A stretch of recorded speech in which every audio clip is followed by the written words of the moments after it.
Welcome everybody to the K&B Music Den. I'm Brad, as always, and it's a solo video. We have no Keith. Our good friend Keith is not with us today. He's actually under the weather. So I decided I'm going to do a solo video.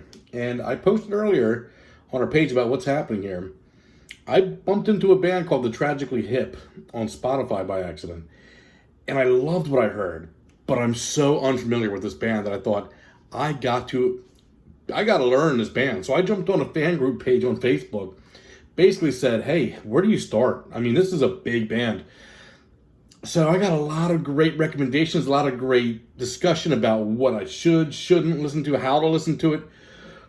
But all in all, at the end of the day, it sounded like, you got to listen to this band grow through progress. So start right from the beginning. So that's what I did. And I've held off until just yesterday to start listening to this band because I had so many things we were doing on this channel. But I finally got around to doing it. So I wanted to start right with their first album, Up to Here, from 1989. This album ended up going diamond in Canada. I mean, this is a million album seller, and here I am in America not knowing much about this band. That's terrible. So what's my thoughts on it? Up to Here. What did I think when I actually got a chance to listen to this album, spend time with it, as I like to say, marinate in the album, and a good beer, a good Marzon beer. So listen to some beer, music, drink some beer, yeah. So got a chance, sat down. So let's go through this. I'm going to go through track by track because this is a fascinating album. First, I will say I was a little unhappy to start at the beginning because I always feel a band kind of hits their stride midway through their discography. They kind of, they get better as they go. There's some progression. So I thought, the first album, this is going to be a little bit of a tough one, right, to get through?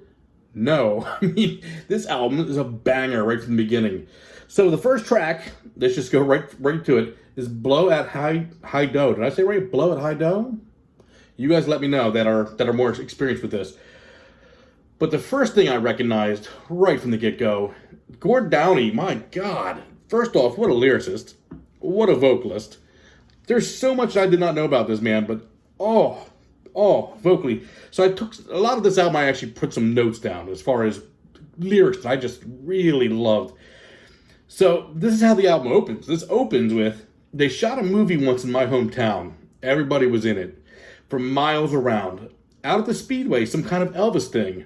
Well, I ain't a movie star, but I can get behind anything. I thought, what a fascinating opening line. That's the opening line to your debut album, and it's such a unique way to start that album.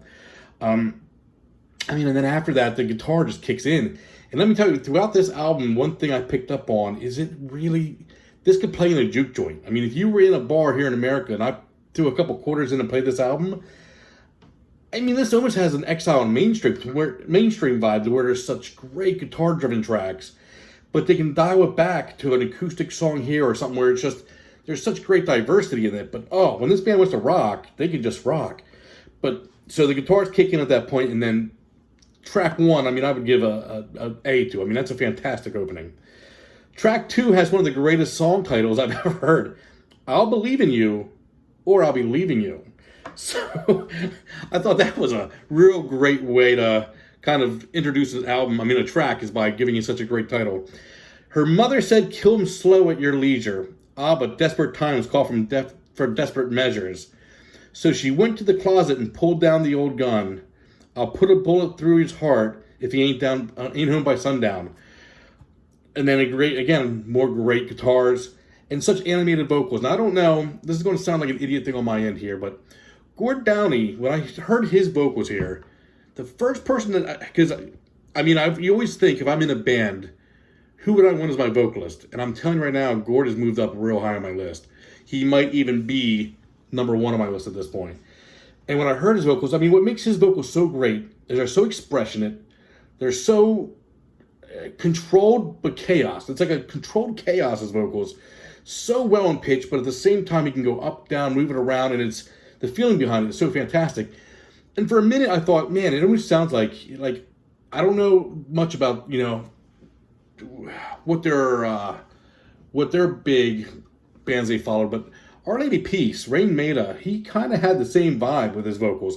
And I know they're a Canadian band, and they came after the Tragically Hip. So it makes me wonder if that's that may have been a band that he was a big fan of, because he kind of has that same wide range, controlled chaos sound to him. But yeah, I mean, I'll Believe in You or I'll Believe in You, just another great banger. I mean, right out of the gate we were 2 for 2, and I was like, and that's when I knew this album was going to be good the whole way through. Number 3, New Orleans is Sinking. I actually heard the title of this before. I don't know that I know the song too well, but I've heard the title. And again, this is, I could walk into a bar right down the street and this could be playing and I'd go, man, this is great. It's got these slinky guitar licks that start the song off. And the rhythm section is so good on this, so good. So, I mean, that's the thing about this band is I did not find many holes in it. I mean, between the rhythm section is so tight and strong, the guitar sounds throughout it, some great leads, some great solos, and then Gord, I mean, man, I'm finding out he's an icon. But this song is just, again, the great rhythm section, great slinky guitars. And then you get the lyrics again. Pale as a light bulb hanging on a wire, sucking up to someone, just a stroke of fire. I mean, just imagery. I mean, he's so good at catching imagery that it's fantastic. Number 4. Now, this was where I really stopped. Actually, I can't say what I said out loud when this song came on because I was like, it caught me off guard just how great this was. This amazing acoustic opening comes on to 38-year-old. So track 4 is 38-year-old. Fantastic, fantastic opening guitar. It's just acoustic, a great change of pace. It's such a great story song again. I mean, Gord just has this amazing storytelling where, from what I gathered out of this, it sounds to me like this is about escapees from a prison. Authorities telling people, don't worry, most of these people aren't nearby. They're from towns with long French names, which I loved. I loved that. But that they didn't have to worry. I mean, this is escaped people, you're not going to worry about it except for one person who was local. And this person was a strange 38-year-old man who's never even kissed a girl. And that's kind of where this song just kind of moves, is based on this 38-year-old who's never kissed a girl. But fantastic imagery again, storytelling. I mean, track 5, She Didn't Know. Very unique song on this one. This one I'm going to need more of if any of you know what this song is exactly about. I tried to look it up to see if there's stories about it. But just a line I found it so eerie where it says, she didn't know the barrel was loaded. And I don't know what happens in the song or what exactly fully it's about, but it's got a very eerie vibe to it. But again, fantastic guitar work. I mean, the guitar leads on this one are just absolutely enormous. Gord Downey's vocals, I mean, they just pull you in. I mean, like I said, you have an eerie line like she didn't know the barrel was loaded without much context. And then you just add in the way he sings it and expresses it. And it's just just killer. I mean, absolutely killer. And then you guys know what's next. Apparently this is a big single. Boots and Hearts, track 6. Again, we're jumping back down into an acoustic. This one actually gave me a little bit of a country vibe. Country music, I don't know how big country music is in Canada, but there was a slight country vibe to this song, which that's why Exile on Main Street from Rolling Stones popped in my head, is because it's such a great diversity in rock, where it rocks as hard as it wants. You could put it in a bar or juke joint and this thing is fantastic, or you can strip it back down with just acoustic guitars and, oh my God, it's just fantastic. And so, I mean, that's the one thing I'll take away from this album immediately, was such great diversity and the ability for Gord to sing and perform and write and the band to mold around it with such great diversity. And this is Neshaminy Creek. Just so you know what I'm drinking here is fantastic. So, it goes great with the album. Number 7, Every Time You Go. Again, so I have a couple of highlights on the album that I'll kind of point out at the end as which songs really stood out to me and I consider highlights. This is one of them. Track 7 is definitely one of them, Every Time You Go. He closes his eyes and sort of gave a kiss. Said, don't worry, baby, about what you're going to miss. There will always be much, much more than this. I mean, again, storytelling. Gord, fantastically, for a rock band, is writing such great stories. And musically is just on tight. Again, guitars sound fantastic on this. The drumming, what was the drummer's name? I got to look it up here and give him some credit as well. Johnny Fay sounded fantastic on this. And there's 2 Gords in this band. That caught me off guard. We got Gord Downey on vocals and then Gord Sinclair on bass. But Gord Sinclair and Johnny Fay, that rhythm section, highly underrated. I mean, throughout this album, they sounded fantastic. Now you got Rob Baker and Paul Langlaw. I can't say it's French. Too French for me to say. Langlaw on guitars and vocals as well. So I'm not sure which one's taking the lead and which one's more of the rhythm in this, but whoever's taking the lead, if not both, oh my God, some killer stuff on here. So track 7, that's going to get a gold star for me. That's one of my 3 that are going to be, you need to hear this if you haven't, like me. So track 7's fantastic. Number 8, When the Weight Comes Down. Again, I'm brand new to this, guys. So you're going to comment, mention how much of an idiot I don't understand these things. I'm going to go through every album and learn this band, I promise.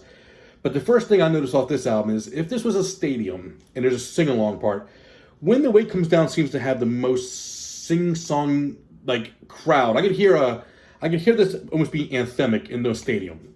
So I'm not sure if, the Tragically Hip got the stadium stuff. I mean, I imagine they did. Selling 1 million albums over there. So when they're doing that, I imagine this song sounds fantastic live. This sounds like it has a big anthemic pull to it. So track 8, When the Weight Comes Down. Again, I would love to hear this in a stadium setting. Track 9, Trickle Down. If I were to say I had a song that was my least favorite, which all these songs are fantastic. I could hear every single one of these and go, I would really get into the song. This might be the one I had the hardest time grasping or holding on to, or it's soaking in. Because when I listen to this album, I've listened to it 3 or 4 times full from front to back so far. Some of these songs I've already just burrowed into my brain, where I absolutely love them. They're going to be mainstays. You can start the first word and I'll sing right along with it. Trickle Down I've struggled with, and I don't know why that is. I don't know if it's the lyrical content. I don't know if it's the music to it. This is the one that didn't stick to me as strong as some of the other ones. So, again, not a bad song. I mean, this band I'm already finding out doesn't write bad songs. But this is the one where maybe I need more time with. So I'll definitely listen to it more, don't get me wrong. When I listen to these albums, I go front to back. There's no skipping tracks, so we'll spend more time there. Number 10, Another Midnight. Again, Gordon Downey sings on this one, "Oh ma, he's dying." And the way he says that line, just those 4 words, I don't know why, that one gave me chills. Just the thought process going in behind it. And then also, it's just the fact that can we take it back just another, midnight is what he's singing about. Like, we have an extra day. Is there more time to be had? Such great lyrics. I mean, Gord is someone that, not just from this band, I know he's done some solo work or some stuff. I need to find out if he's written books. I need to know more about this guy, because lyrically, God, so underrated. So underrated. And then finishes off now. It's a shame Keith's not here with us today. Keith's my partner in this, and closing tracks is his home run spot. I mean, he knows how to make a closing track, and Opiates is a fantastic closer. And this is one of my favorite lines. He bought a nice blue suit with the money he could find. If his bride didn't like it, St. Peter, he wouldn't mind. And again, I love the thought. I like thinking about how that groom was thinking, and that thought process of, this is what I can afford, this is what I own, and if, St. Peter won't mind. And I just absolutely love that. And the music throughout this one just coasts and glides beautifully. I mean, it's a great ending track.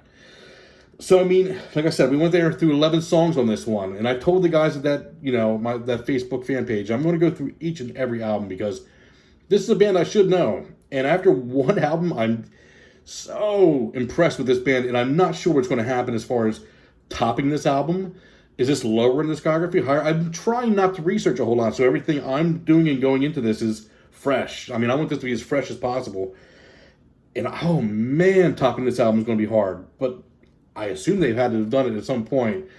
But shit. I mean, so 1 for 1, first album up to here, home run. I mean, just anybody else who hasn't heard this album, hasn't heard this band, do it. Gord Downey's amazing. It's a shame on me for not knowing him.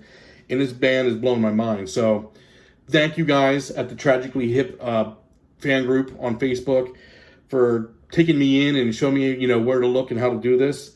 And we're off on a good start. I was going to do these weekly, but I think it's going to be faster than that, because I'm going to start Road Apples tomorrow. So I'm going to do it while it's fresh. Who knows, we could have a new video tomorrow as fast as this is going. So like, subscribe, whatever Keith says we're supposed to do. I think it's like, subscribe, ding a bell, whoever the hell knows what it's supposed to be. But do all that stuff so that when I keep putting these out, you can keep following along and tell me where I'm wrong or right. I mean, if someone's like, hey, Trickle Down is the best damn song on that album, tell me. Let me know what you guys think. Or if I sound like I'm catching on pretty good or spot on this, let me know. I mean, I would love to hear your guys' feedback because you guys are fantastic fans. So, again, for K&B Music then, as always, I'm Brad. Thank you so much for listening in. And like I said, leave me a comment and let me know what you think. All right, guys, have a good one.